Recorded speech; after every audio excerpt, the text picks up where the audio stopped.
जय श्रीकृष्ण मित्रांनो, द्वारकेमध्ये पोहोचलोय आज सकाळी. आपल्या ब्लॉगचा हा सेकंड पार्ट चालू होतोय आत्तापासून. फर्स्ट पार्ट तुम्ही काल बघितलाच असेल. आत्ता आम्ही गोमती नदीच्या किनारी स्नान केलं, आंघोळ्या केल्या. समुद्राचं आणि गोमती नदीचं संगमस्थान आणि द्वारकाधीश श्रीकृष्ण भगवान यांचं मंदिर समोर आहे आणि तिकडे जायचं आता दर्शनासाठी. चला आज दिवसभर द्वारकाधीश मंदिर, रुक्मिणी माता मंदिर, बेट द्वारका, नागेश्वर मंदिर, नागनाथ या सर्व ठिकाणांची भेट देणार आहोत. तरी व्हिडिओमध्ये शेवटपर्यंत बनवून राहा, मज्जा येणार आहे. हे बघा गोमती नदी, या साईडला समुद्र आहे, हा ब्रिज आणि समोर भव्य दिव्य असं भगवान श्रीकृष्णांचं मंदिर.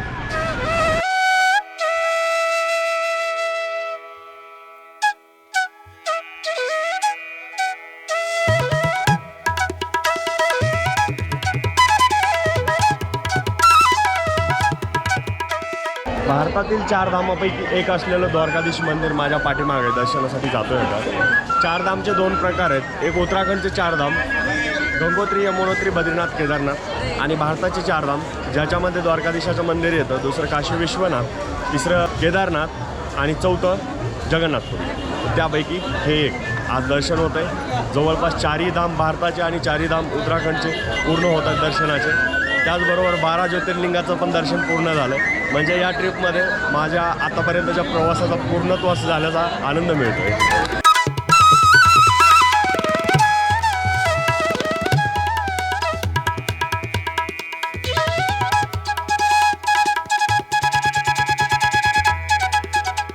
झेंडा बघा किती जबरदस्त आहे. मंदिरावरचा झेंडा दिवसातून 6 वेळा बदलला जातो असं मी ऐकलेलं आहे.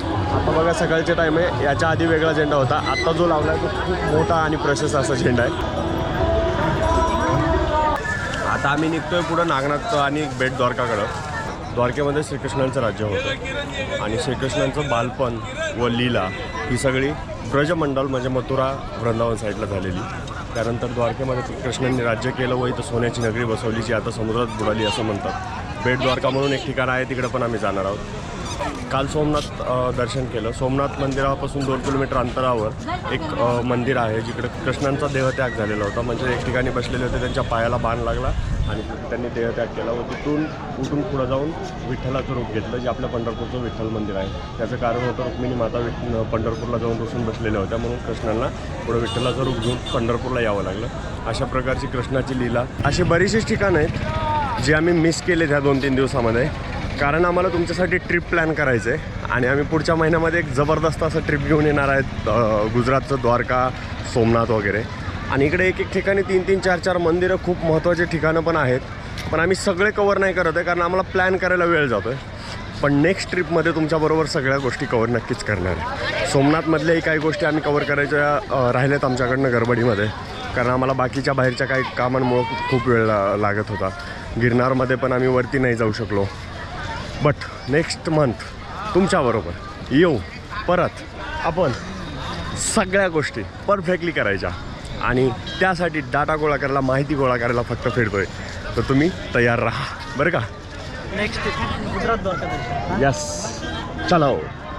श्रीकृष्ण द्वारकाधीश मंदिरापासून रुक्मिणी मातेचं मंदिर अगदी 4-5 किलोमीटरच्या अंतरावर आहे आणि खूप प्रशस्त जागेवर आहे. समुद्राची खाडी या साईडला आणि मंदिर पण खूप छान आहे. दर्शन झालं आहे, पुढं निघतो आहे कारण आम्हाला हॉटेलचं नियोजन लावण्यासाठी व ट्रिप प्लॅनिंगच्या बाकीच्या गोष्टींसाठी खूप वेळ गेला.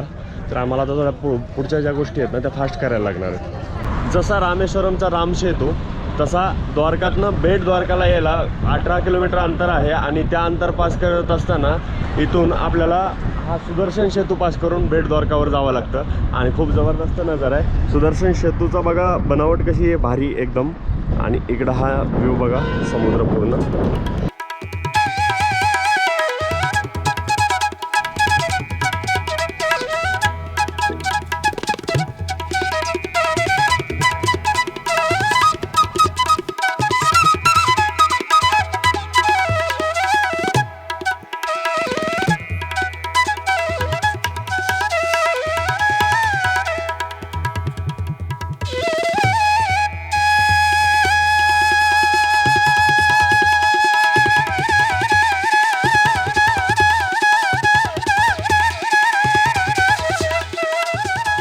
द्वारकावर आलो आहे. पार्किंगला गाडी लावून 1 किलोमीटर चालावं लागतं. चालत आलो इकडे, जरा एनर्जी संपली. आज सकाळपासून खूप चालावं लागलं, खूप फिरलो सगळं नियोजन करण्यासाठी. त्याच्यामुळं आता थोडंफार काहीतरी खाण्याची गरज आहे शरीराला. आणि ह्या साईडला मंदिर आहे बेट द्वारकावर द्वारकाधीशाचं, आणि ह्या साईडला गोल्डन मंदिर आहे. आणि एक इकडं हनुमान मंदिर आहे. इथून जायला लागतं 5 किलोमीटर. रिक्षावाले घेऊन जातात. असे अजून बरेचसे छोटे मोठे मंदिर आहेत. पण आमचं आता इथलं तर दर्शन नाही होऊ शकलं, कारण इथलं टायमिंग संपलं होतं दर्शनाचं. फक्त मंदिरापासून आलो, आणि मंदिर कॅमेऱ्यामध्ये दिसत नाही, कारण जवळ गेल्याच्या नंतर शिखर वगैरे काही दिसत नाही, तिथं शूटिंग नाही करू शकत. बाकीचे राहिलेले मंदिरं व अजून बऱ्याचशाच काही गोष्टी आपल्या नेक्स्ट ट्रिपमध्ये, ज्यावेळेस आपण सर्वजण बरोबर येणार आहोत फिरायला तुम्हाला घेऊन, त्यावेळेस दाखवण्याचा प्रयत्न करेन. आता इथून नागेश्वर नागनाथ जातो आहे, आणि तिकडनं पुन्हा पुढचा प्रवास चालू राहील. लय पाय पाय चाललो सकाळपासून. आता कॅपॅसिटी राहील नाही भाऊची. रिक्षानं जायचं बोलले. पार्किंग पाशी जायला 10,000 रुपये घेतात. आणि आता पार्किंगला जातोय, गाडी काढतोय आणि नागेश्वरला जातोय नागनाथ. एक खाली 10 रुपया जीरा मसाला वाले छाछ पियो भाई. चले जाओ. काले पेंट धोले छाछ पियो, छाछ पियो.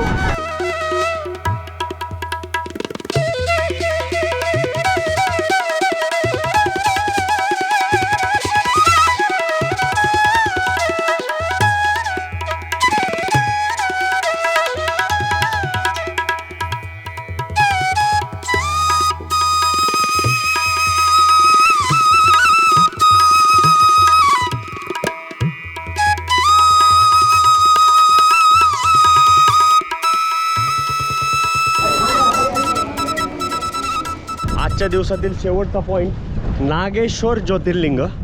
बघा, आपल्या महाराष्ट्रामध्ये एक ठिकाणी आहे नागेश्वर ज्योतिर्लिंग, आणि इथे एक आहे. उत्तरची लोक या नागेश्वरला मानतात 12 ज्योतिर्लिंगामध्ये, आणि दक्षिणची जी लोक आहेत आपल्या महाराष्ट्रापासून खालची, ते आपल्या इथल्या नागेश्वरला मानतात. परली वैजनाथचं पण तसंच आहे.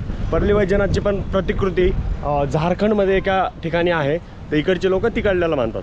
तरी म्हणजे 12 ज्योतिर्लिंगाचे पूर्ण दर्शन करण्यासाठी 14 ज्योतिर्लिंगाचे दर्शन करायला लागतात, असं माझं तरी मानणं आहे. तर त्यापैकी आज हे 13वं दर्शन माझं होतं आहे, आणि आता फक्त एक राहिलं आहे, झारखंडचं परली वैजनाथ. आपल्या इथलं परली वैजनाथ तर झालं आहे.